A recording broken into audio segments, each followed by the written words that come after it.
$34. That is all Nora Voss has left in her pocket when the letter arrives, and the number sits in her mind like a stone, heavy and impossible to move. The envelope is cream-colored, expensive, the kind of paper that whispers money and power. The shelter's director slides it across the desk on a Tuesday afternoon in November, and Nora watches the letterhead catch the pale autumn light. Final notice. 2 words that break the world open. $22,000, the director says, and his voice sounds like he is reading a death sentence. Douglas Hale's office made it very clear. 3 days, Nora. After that, the county takes custody of the children. All of them. Nora does not move. She does not speak. She just sits there, her delivery uniform still damp from the rain outside, her fingers curled against her thighs. $22,000. The number is so large it stops being real. It becomes mythology, a dragon that cannot be slayed, a wall that cannot be climbed. 12 children live in this shelter.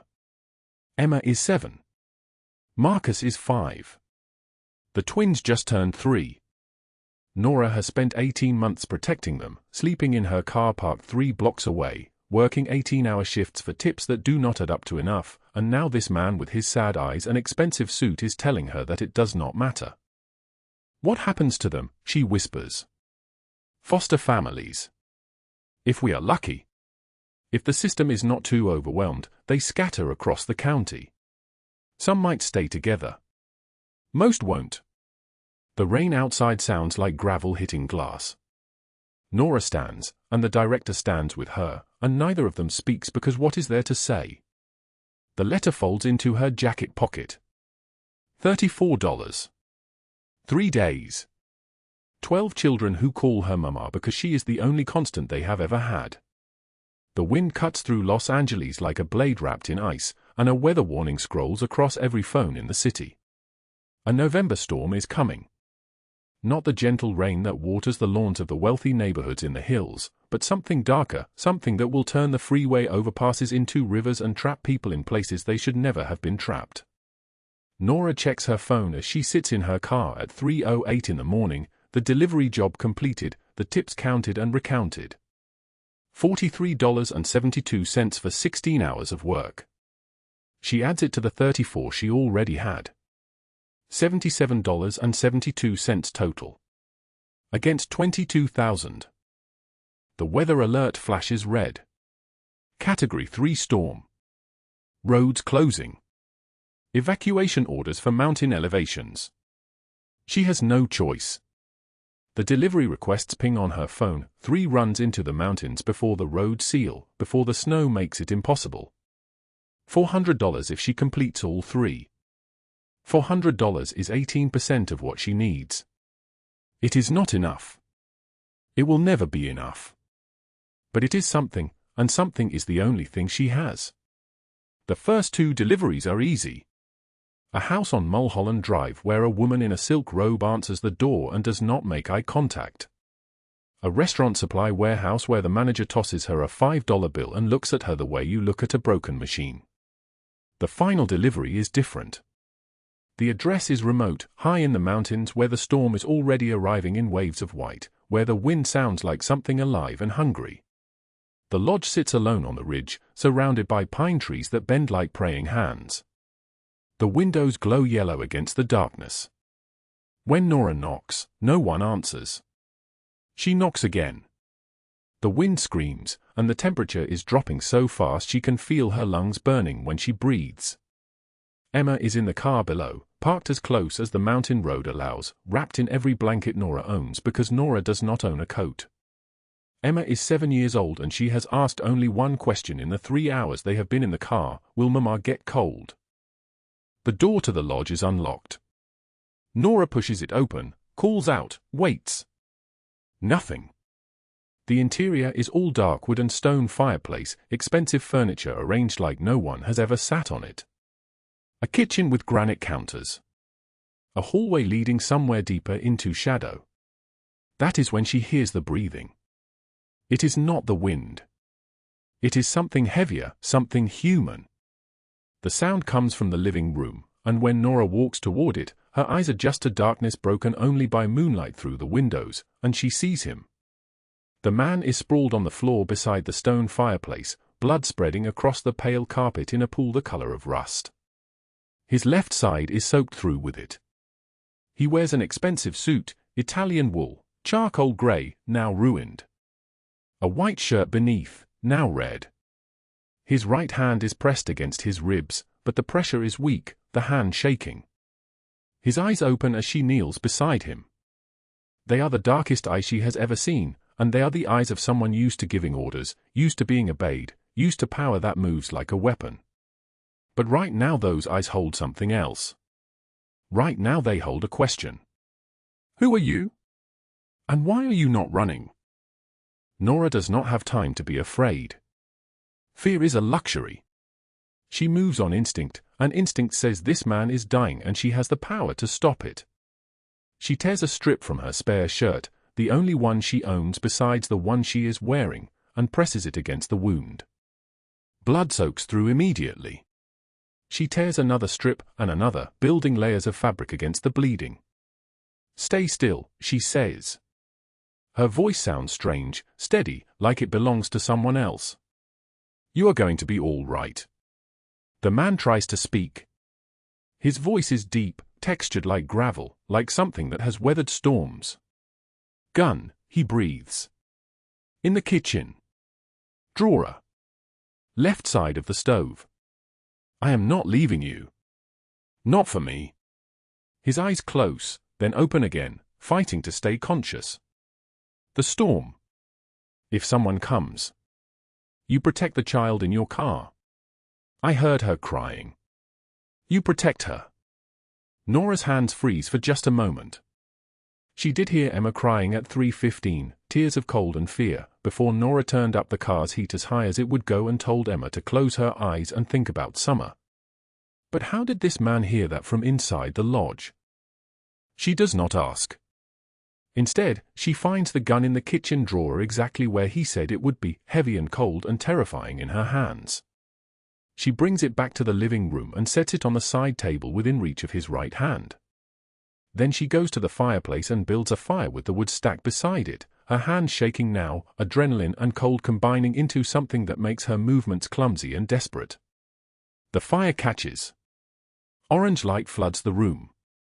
The man's face becomes visible now, and she sees that he is beautiful in the way dangerous things are beautiful. Scars mark his left cheekbone, running from his eye down to his jaw in a pattern that looks deliberate, ritualistic. His hair is dark, touched with silver at the temples. He cannot be older than 45, but something in his face says he has lived multiple lifetimes. She tears more strips from her shirt, discarding the soaked ones, binding the wound with new ones. The bleeding slows. Not stops. Never stops completely. But it slows. Outside, the November wind screams like something trapped. The power in the lodge flickers once, twice, and then dies. The room fills with firelight and shadow. The man's breathing evens out. His eyes close. Nora sits beside him on the cold floor and waits. Hours pass. The fire burns down and she feeds it more wood. She listens to the wind and the snow hitting the windows and the sound of her own breathing, and she thinks about Emma in the car and the $34 in her pocket and the $22,000 she does not have. She thinks about the foster system that will swallow her children like a whale swallows water. At 6:33 in the morning, when the snow has stopped and the light is beginning to change, the man opens his eyes again. "What is your name?" he asks. "Nora," she says. "Nora Voss." The man is very still. Something shifts in his expression, something that might be recognition, but his voice when he speaks is gentle, careful, the voice of a man who has learned that sometimes gentleness is the most dangerous thing he can offer. "You saved my life," he says. "You are not dead yet," Nora replies. Before he can answer, before the moment can stretch any further, car doors slam outside. Voices call out, male voices, professional and urgent. Boots on the lodge steps. Nora stands, her heart hammering, but the man on the floor reaches out and takes her wrist. "Do not be afraid," he says. Tell me only this. The child in your car. She is yours? Yes, Nora says, because Emma is hers in every way that matters. Then everything changes now, the man says. Everything changes. The door bursts open. 3 men in black suits stand silhouetted against the pale morning. The first one sees the man on the floor and freezes. Boss, he breathes. And the word hangs in the air like a curse, like a prayer, like the opening of a door that can never be closed again. The November rain falls hard on Los Angeles, cold and relentless, turning the streets into mirrors of reflected neon. The pavement outside the shelter gleams with the light of signs that promise help, promise safety, promise a future. But inside that light walks Nora Voss, 29 years old but looking decades older, her delivery uniform soaked through and torn at the left knee. In her hand, trembling slightly, she holds a letter.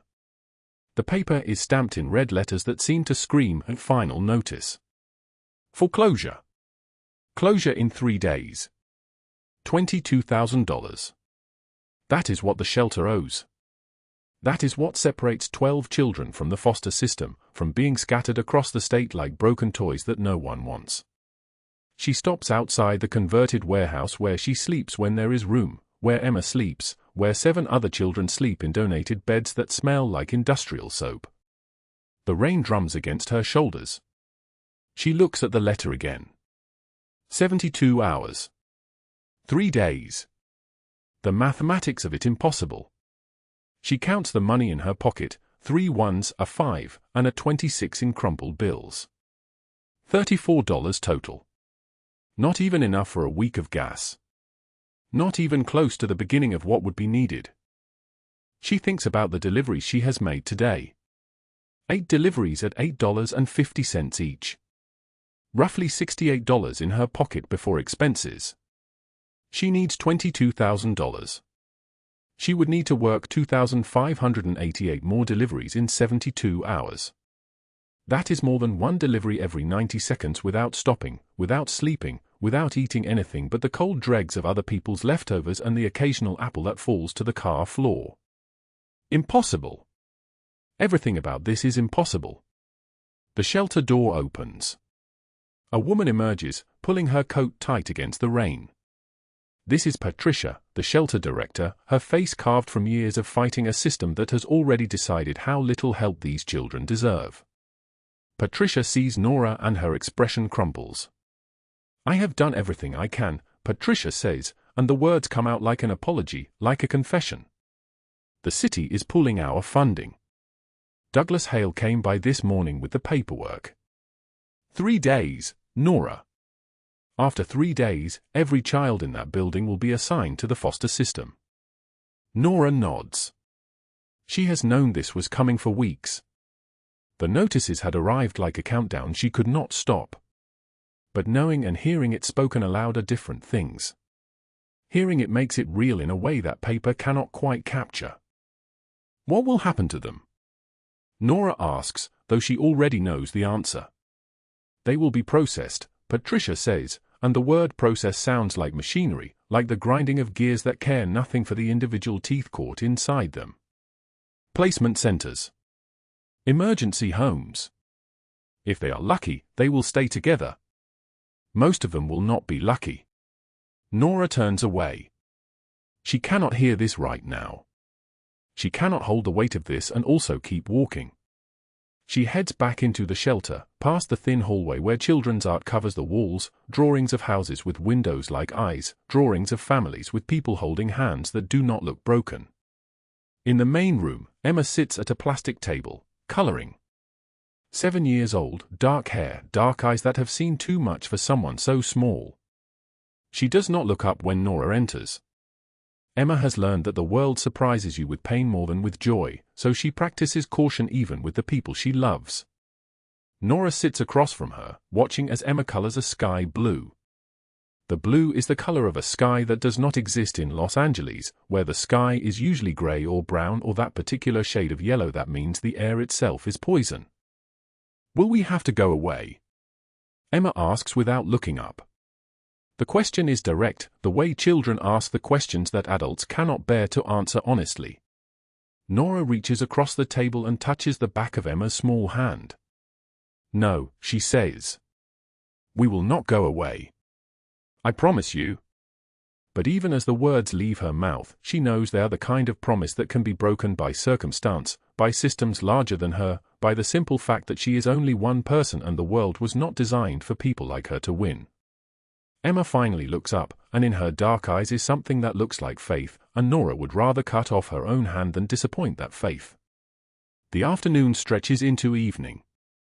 Nora takes another delivery job, Italian food in cardboard containers from a restaurant where the owner grudges her every penny and stares at her uniform with something like contempt. She drives through the wet streets, the car's windshield wipers fighting a battle they are losing against the downpour. The delivery is to a high-rise building in the financial district, 42 floors of glass and steel where people live who have never counted their money in ones and fives on the front seat of a broken car. The elevator climbs. The numbers light up like a countdown.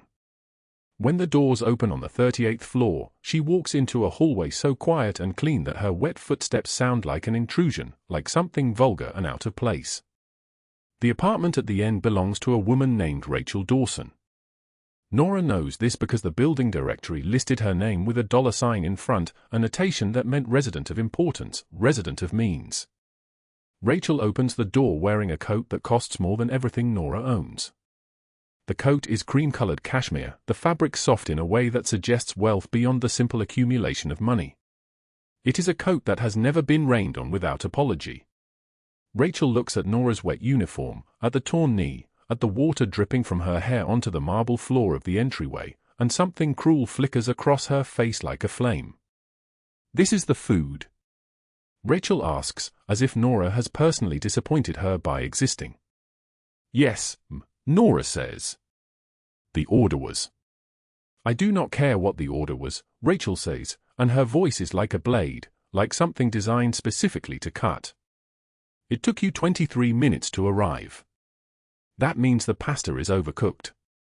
That means you have ruined my dinner, and more importantly, you have wasted my time." She reaches for her purse. She removes a single-dollar bill. She does not hand it to Nora. She drops it on the floor beside Nora's wet shoes. "Thank you for the reminder that some people simply cannot be trusted with basic competence."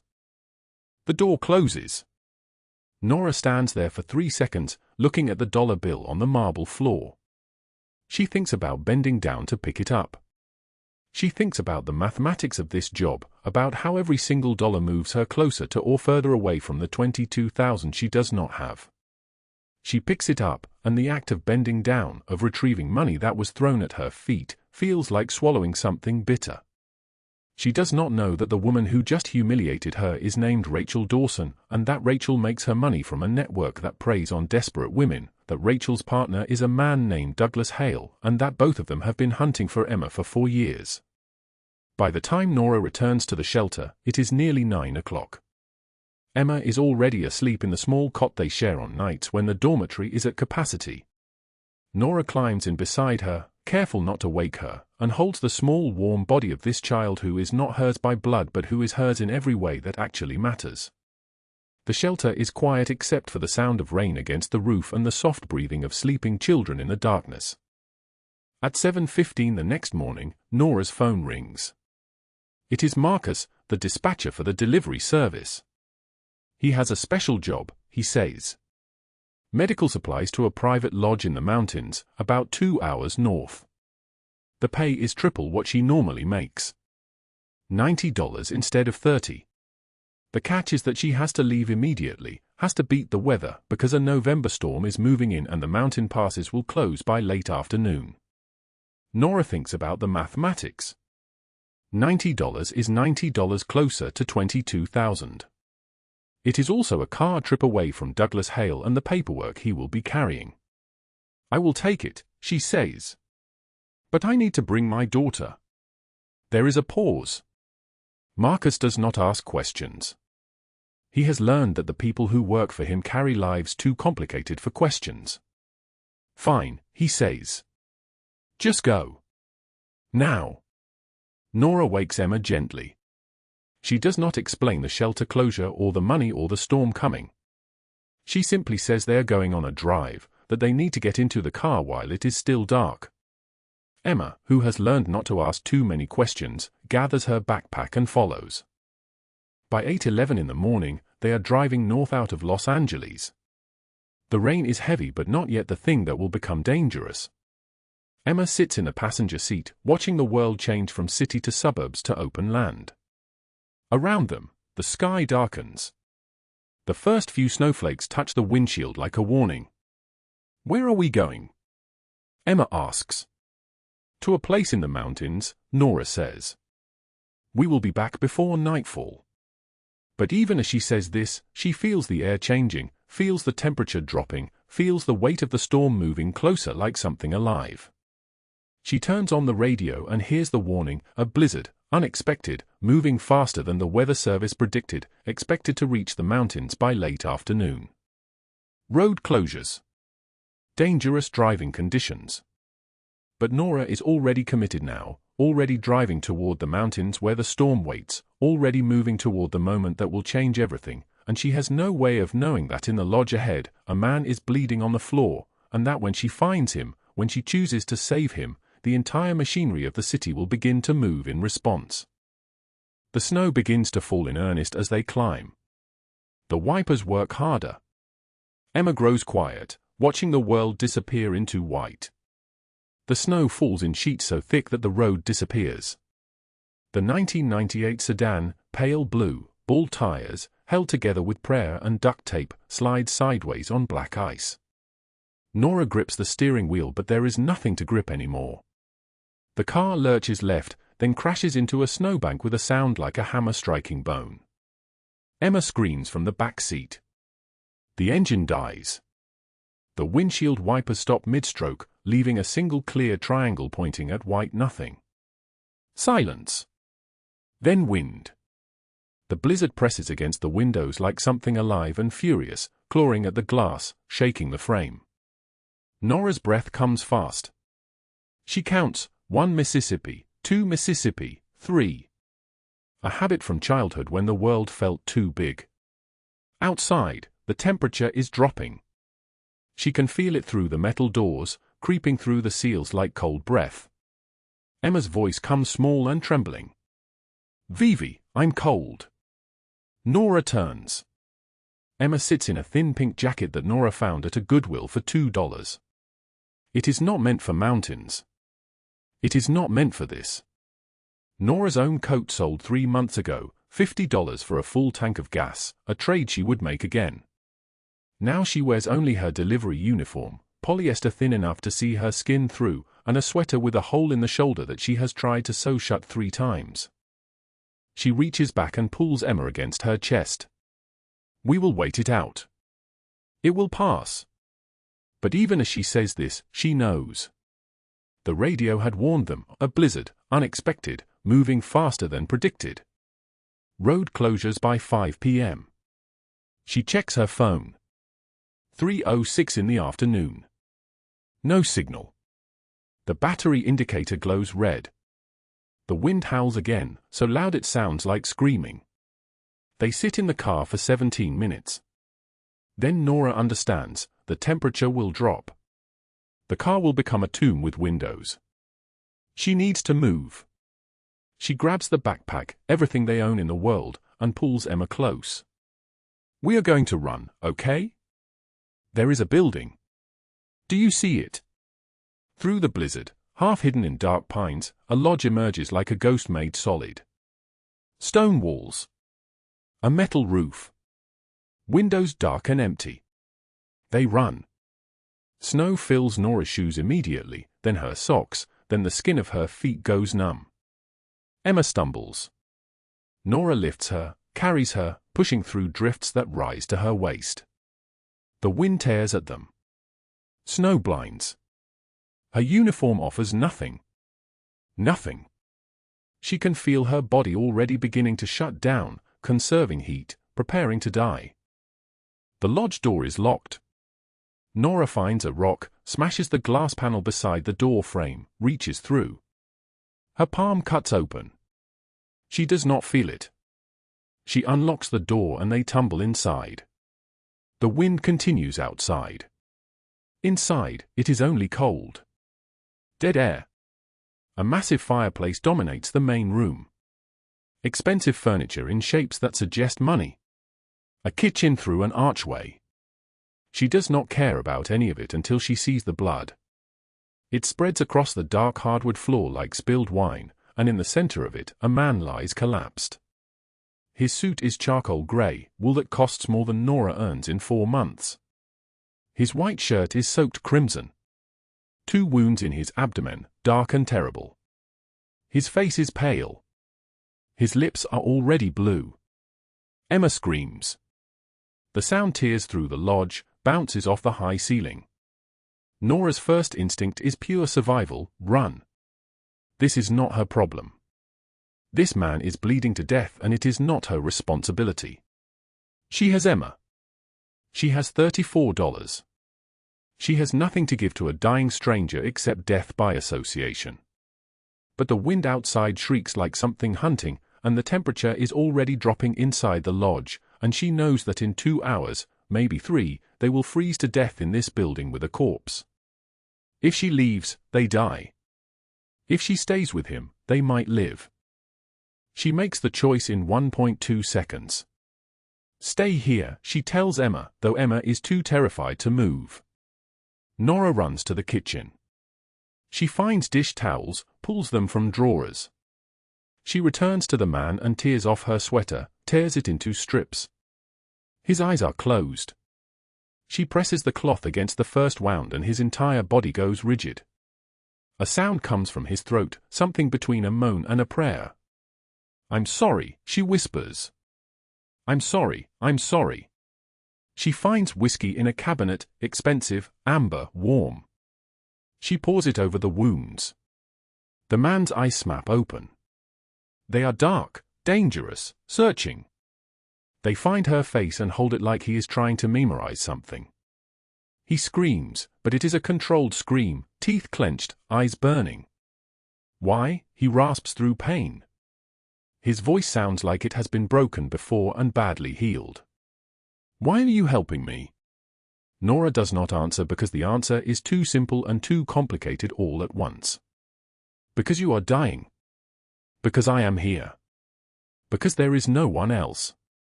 She builds a fire. She breaks apart an expensive wooden chair piece by piece and feeds it to the flames. Emma stops screaming and watches with eyes too old for a 7-year-old, eyes that have learned early that the world breaks itself in random ways. The child huddles close to the growing heat. Nora sits between the fire and the man, keeping watch on both.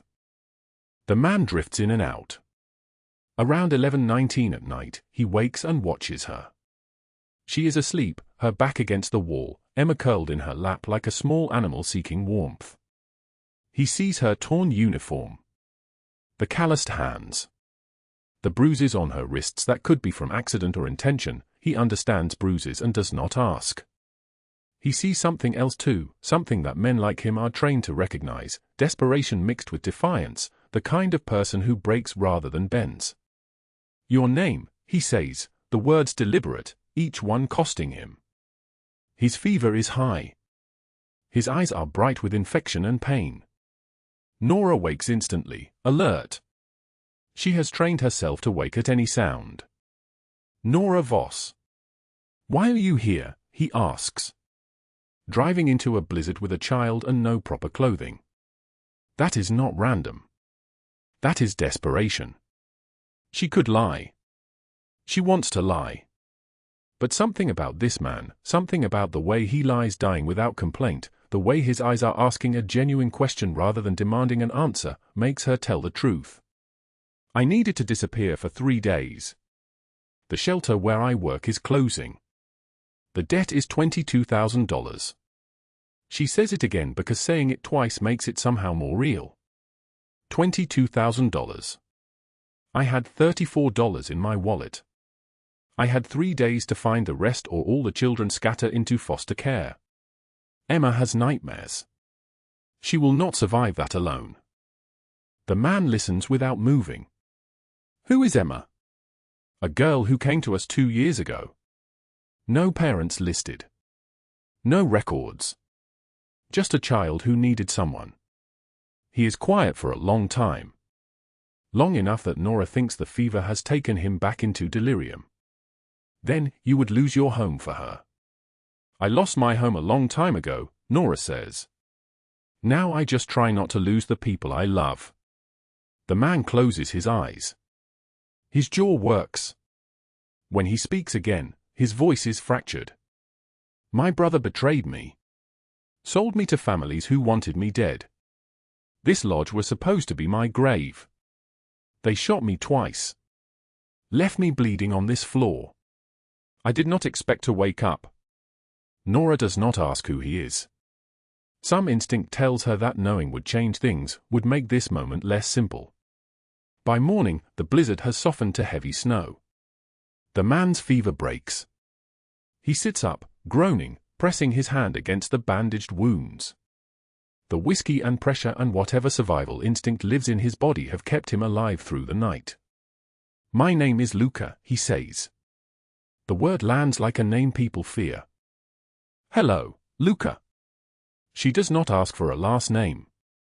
I had a daughter once, he continues, and Nora hears the past tense like a knife. She was 3 years old when she was taken. Traffickers. They erased her identity, sold her into the system to disappear her. I have been searching for 4 years. I have found nothing. Emma emerges from sleep, rubbing her eyes. She looks at Luca, at the pale man with dangerous eyes and an expensive ruined suit, and instead of fear, she tilts her head with curiosity. What is your name? Luca asks. Emma. The word lands.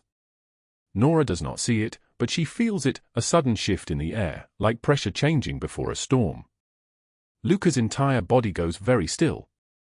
His hand moves, reaching toward Emma's shoulder, and Nora tenses, protective. But he only lifts her shirt slightly and looks at her left shoulder blade. A birthmark. Small, shaped like a crescent moon or a question mark. When Luca looks up, his eyes are not the same eyes they were before. Something ancient and terrible and beautiful has shifted inside him. 3 blocks away in Los Angeles, in an office on the 34th floor of a building downtown, Douglas Hale sits across from Rachel Dawson. Rachel wears a suit that costs $12,000, her platinum hair pulled back so tightly it pulls the skin of her face smooth. She is 52 years old and looks 42 because she has never smiled genuinely in her life. The delivery girl took the child, Douglas says. He is older, sweating slightly, wearing cologne that cannot cover the smell of his own fear. They drove north. The blizzard. Find them, Rachel says. It is not a request. The child is worth $50,000. The girl is worth more if she is desperate enough.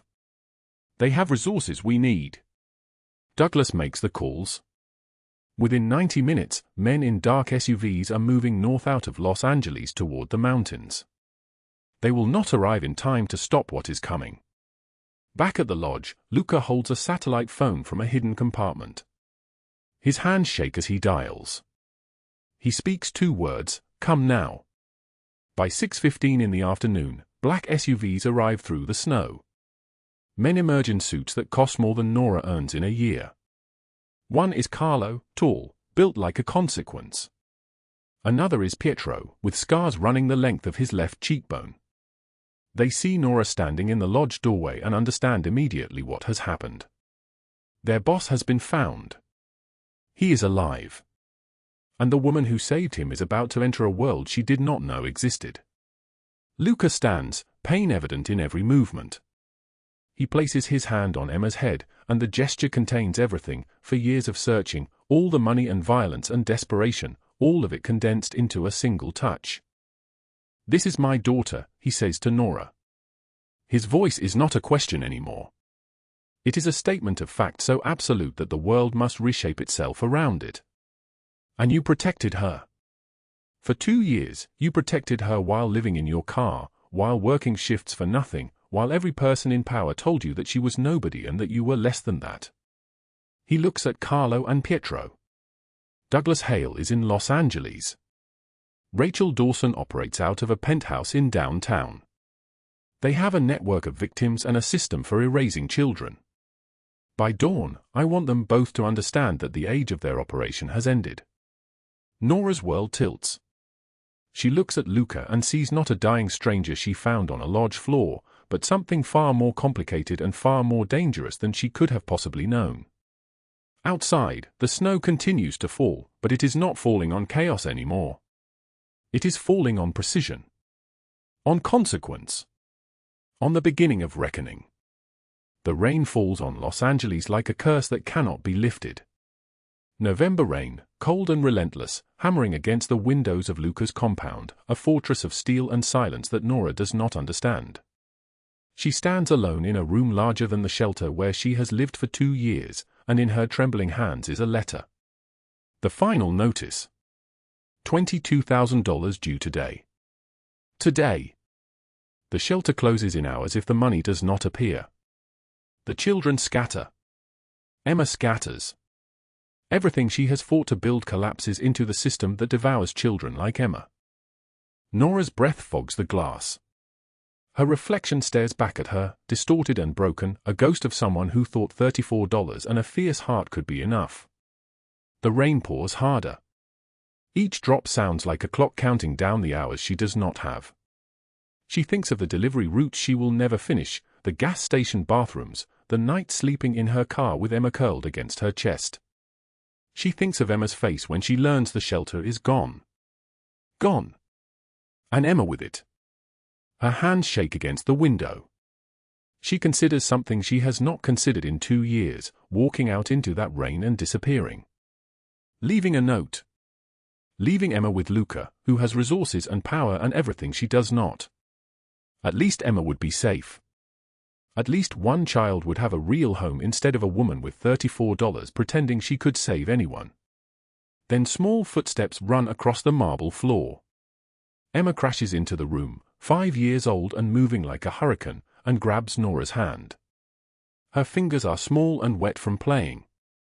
You are not leaving, right? The question is simple. A child's question. But it contains everything, all the nights Emma woke screaming from nightmares, all the time she asked if Nora was going to sell her like the others did, all the promises Nora made that she would stay. Nora kneels. Her knees meet the cold marble. She takes Emma's small face in her hands. I am not leaving, she says. Her voice breaks like glass falling on concrete. I promise you.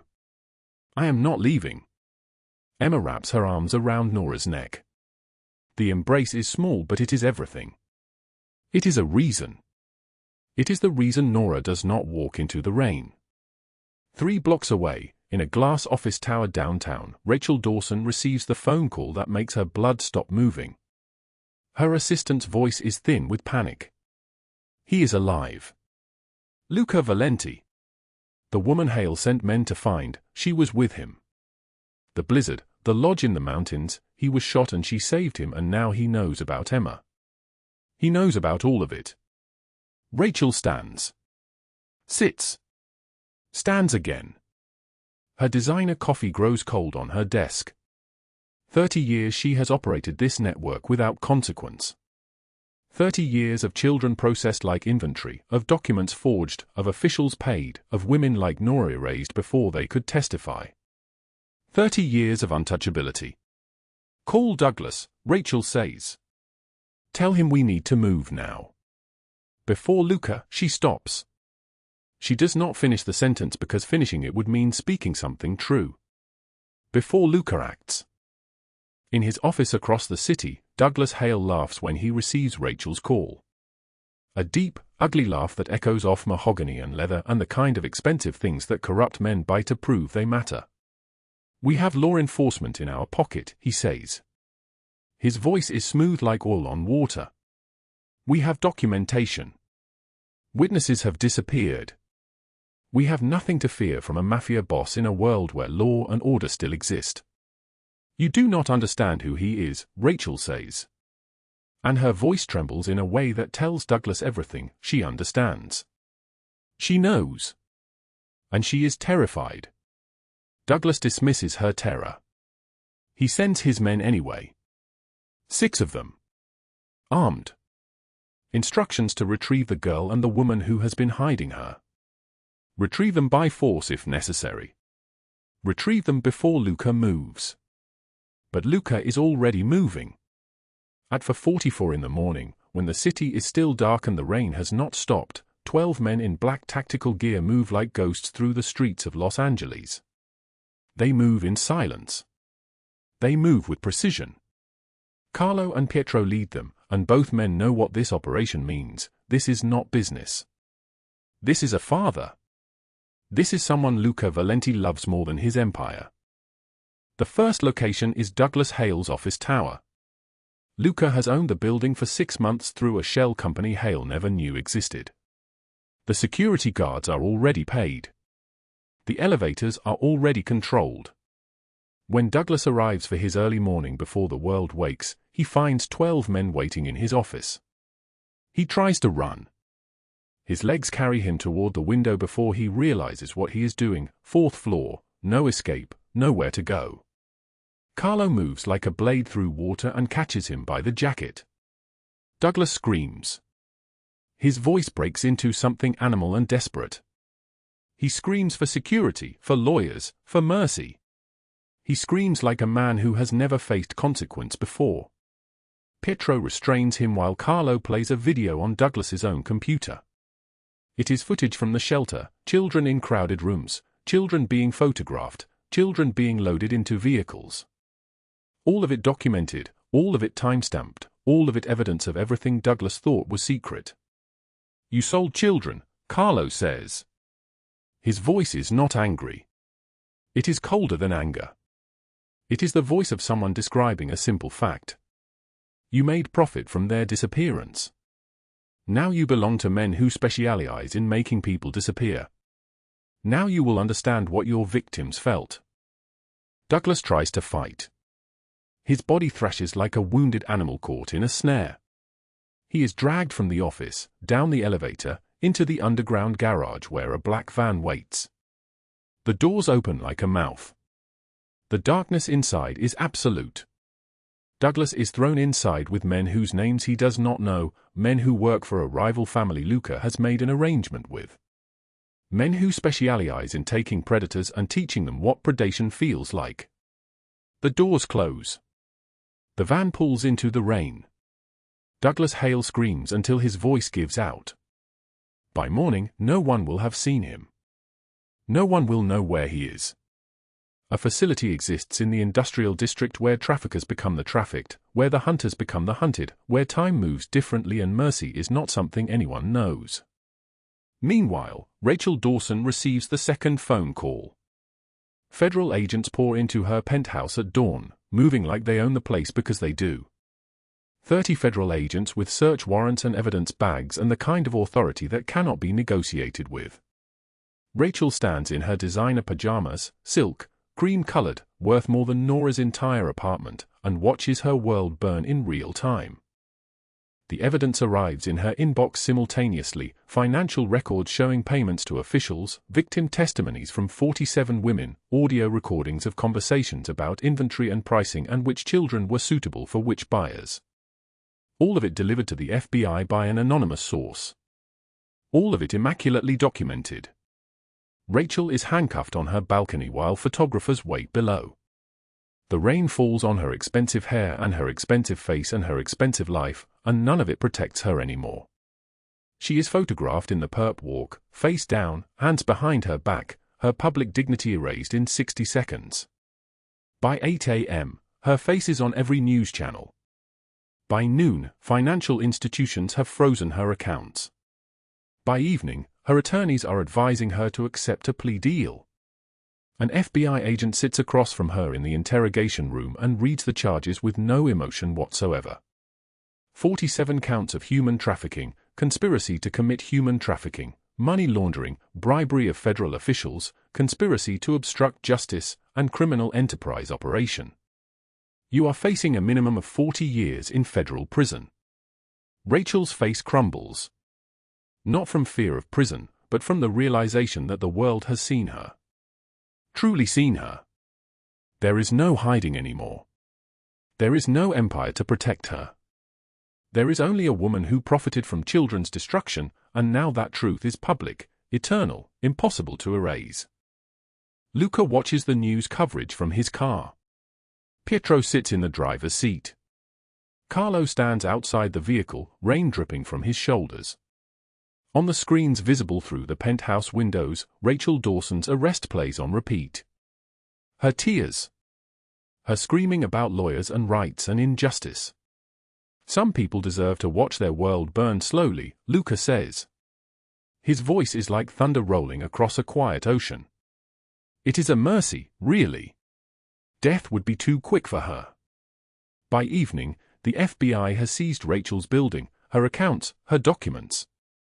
By the next morning, her face has been identified in connection with missing persons cases going back 8 years.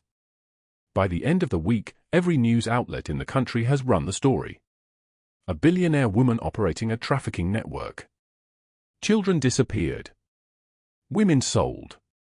A system so vast that federal investigators still cannot find all of its victims. Back at the compound, Nora sits with Emma on a bed larger than the car she lived in for 2 years. Emma sleeps against her shoulder, small and safe and no longer hunted. Outside, the rain continues to fall, but it is falling on something different now. It is falling on safety. On protection. On the knowledge that the men who came looking for Emma are gone. Luca enters the room carrying an envelope. He moves quietly so as not to wake Emma. He places the envelope on the table beside the bed. "Open it," he says. Nora opens the envelope with shaking hands. Inside is a cashier's check made out in her name for $22,000. Below it is a deed. A legal deed to the shelter building. Purchased outright. The debt erased. The building hers. Nora stares at the documents. Her vision blurs. She cannot speak. "You saved my daughter when you had $34 and nothing to gain," Luca says. His voice is barely above a whisper, but it carries the weight of everything, all his power, all his love, all his gratitude condensed into one sentence. You will never have to count dollars again. You will never have to choose between eating and paying rent. You will never be invisible again. This is what I promise you. Nora looks at him. She looks at the documents. She looks at Emma sleeping against her chest, finally safe, finally home.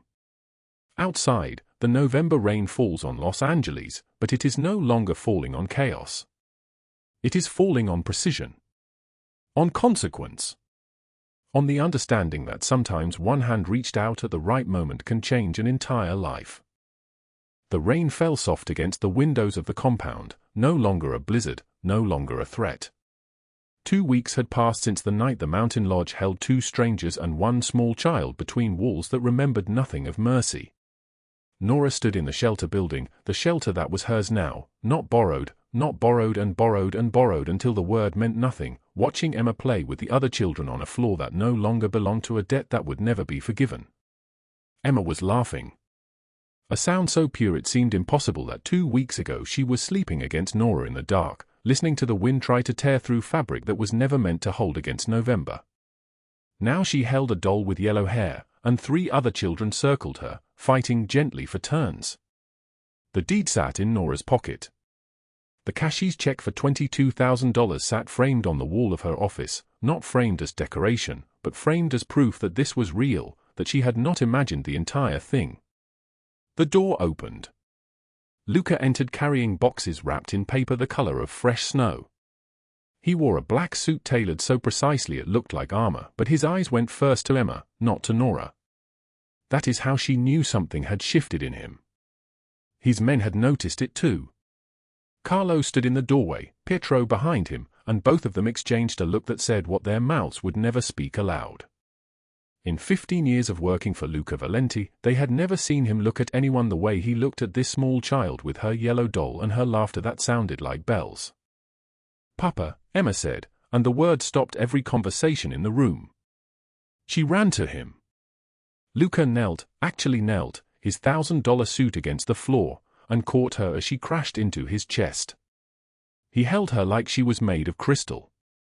Like she was the only thing in Los Angeles that mattered. Emma pulled back and pointed to the boxes. For us? For all of you, he said. It took 30 minutes to unwrap them. Art supplies. Books. A sweater for each child in exactly their size. Emma got a coat lined with down, soft as clouds. When she put it on, she looked up at Nora and her mouth opened in surprise. It matches yours, she whispered. Nora was wearing a coat that Luca had given her 4 days ago. Navy blue, cashmere, with buttons that caught the light like small silver promises. It cost more than everything she had owned before the lodge. She knew this because she had seen the tag by accident. $5,000. $5,000. She had tried to refuse it, but Luca had simply said, "You will not freeze anymore," and walked away before she could argue. Now she watched Emma run in circles showing everyone her matching coat, and something in her chest broke open like an egg. She walked to the hallway. Luca followed. "Why did you do this?" she said. "Not just the coats. All of it. The debt erased. The building purchased. The gifts." The way he looked at Emma like she was the answer to a prayer he had been whispering his entire life. "I am nobody. I was living in my car. I had $34. Why would you?" "Stop," he said. His voice was not thunder. It was quieter than that. Quieter and somehow heavier. He stood close enough that she could see the scar running from his left eye to his cheekbone, a thin white line that had no mercy in it. His hands were at his sides. His eyes held hers like a blade held light. "You are the woman who found a dying man bleeding on a floor and chose to save him instead of running," he said. "You are the woman who protected my daughter for 2 years while living in your car, while counting dollars like they were prayers, while working shifts that would break most people. You are not nobody. The people who believed you were nobody, they were wrong. That belief needs to be corrected." He reached out and touched her face. His palm was warm. His hand was steady. She had not known until this moment that she was trembling. "I have told you about my brother," he said. She nodded. He had told her, 2 days ago in the sitting room while Emma slept upstairs and the city lights reflected off the windows. He had told her about Marco, about betrayal that ran deeper than blood, about a choice between mercy and survival that he had made and would make again. Marco had sold him to rival families for money and power. Marco had orchestrated his execution on a night that was supposed to be his last night alive. Luca had survived. Luca always survived. And now Marco was gone, not dead, but erased. Exiled. Living in a city 4,000 miles away with no money, no name, no protection. Living as a ghost. "I chose my daughter over my blood," Luca said now, in the hallway where rain tapped against the windows. "I chose survival over mercy. I would choose it again. Every time, I would choose it again." Nora understood what he was saying. She understood that the man in front of her was capable of things that would make other men scream. She understood that mercy was not something he gave often, that when he gave it, it meant something. She understood that Emma was safe because of the way he loved, and the way he loved was the way a knife loved the sheath. "What happens now?" she asked. "Now you decide," he said. "You decide if you want to stay in my life or walk away. I will not force you. I will not beg you. You have tasted safety now. You have tasted what it is like to not count dollars every morning. You can leave. There is a car in the garage with documents, money, everything you need to start somewhere else. No one will follow you. No one will find you. I promise you this." He dropped his hand. He stepped back. He gave her the space to choose. The rain continued to fall. Somewhere in the building, Emma was laughing with the other children. Nora thought about the lodge, about the way the wind had sounded like it was trying to murder them. She thought about the moment she understood that the man she had saved was the man who would save her daughter. She thought about the deed in her pocket, the shelter that was hers, the children who would sleep in warm beds instead of rotating between foster homes.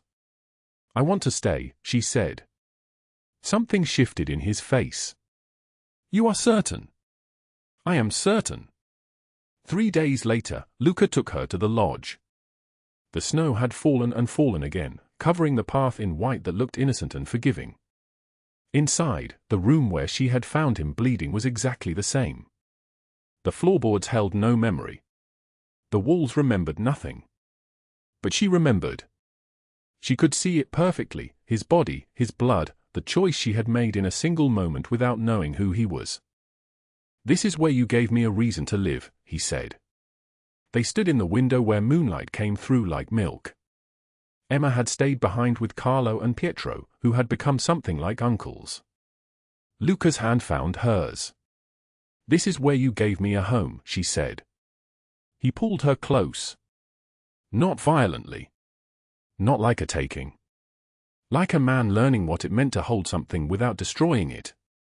Like a man who had killed and ordered killings and destroyed lives, learning from a woman who had saved his life on the worst night of hers that tenderness was possible for him too. They stood in the lodge while the snow fell outside like a blessing. His forehead touched hers. His breathing was steady. His hands held her like she was the answer to a question he had been asking since he was a child and understood that his father was gone, that his mother was gone, that mercy was a luxury for people who could afford to be soft. I cannot offer you a normal life, he said. My world is darkness. It will always be darkness. But I can offer you safety. I can offer you protection. I can offer you and these children a place where you will never be afraid again. Nora looked at the man who had saved her. She looked at the snow falling outside. She thought about the woman she had been, counting dollars, sleeping in her car, invisible. She thought about who she was becoming. Then I choose to stay, she said. 1 year later, the shelter thrived. Children laughed in hallways painted the color of hope. Nora wore her hair down instead of tied back out of necessity. She ate 3 meals a day. She slept 8 hours. She no longer startled awake at the sound of engines. Emma called her by name in public, called Luca Papa, called Carlo and Pietro Uncle. They were a family forged not in blood but in survival, in mercy, in the understanding that sometimes the most dangerous men are capable of the greatest protection. Luca stood in the doorway watching them. His men were behind him, but he did not see them. He saw Nora helping a new girl, age 8, trafficking survivor, eyes that had learned too early what cruelty meant, choose a book from the library. He saw Emma braiding another child's hair, teaching them the colors, the names, the way to be gentle with someone who was fragile. He saw the woman who had saved his life on a November night when he was supposed to be dead, now standing in sunlight, strong, visible, seen. For the first time in 15 years, his men saw him smile. When the moment came, and Luca had planned it carefully, with Carlo and Pietro and a jeweler whose family owed him everything, it was on a balcony overlooking Los Angeles at night. The city spread below them like a dark ocean with lights floating on it like prayers. Emma slept inside, tucked into a bed that would never be taken away.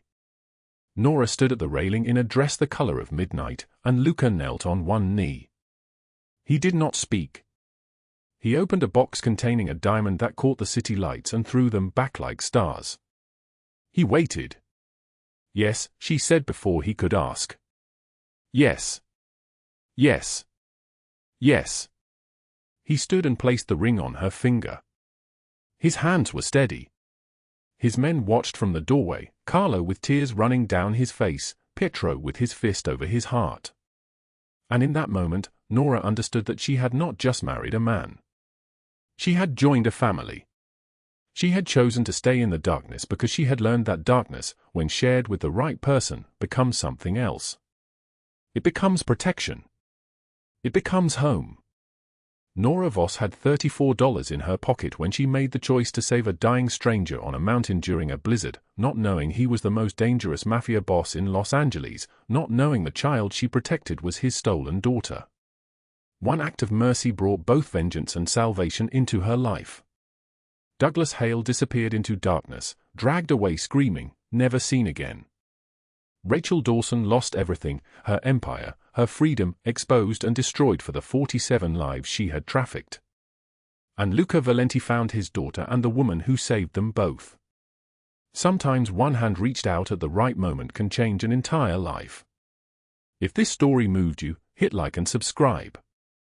Share it with someone who needs to hear that mercy and strength are not opposites. Tomorrow we have another story that will shake you. You will not want to miss it. Thank you for staying until the very end.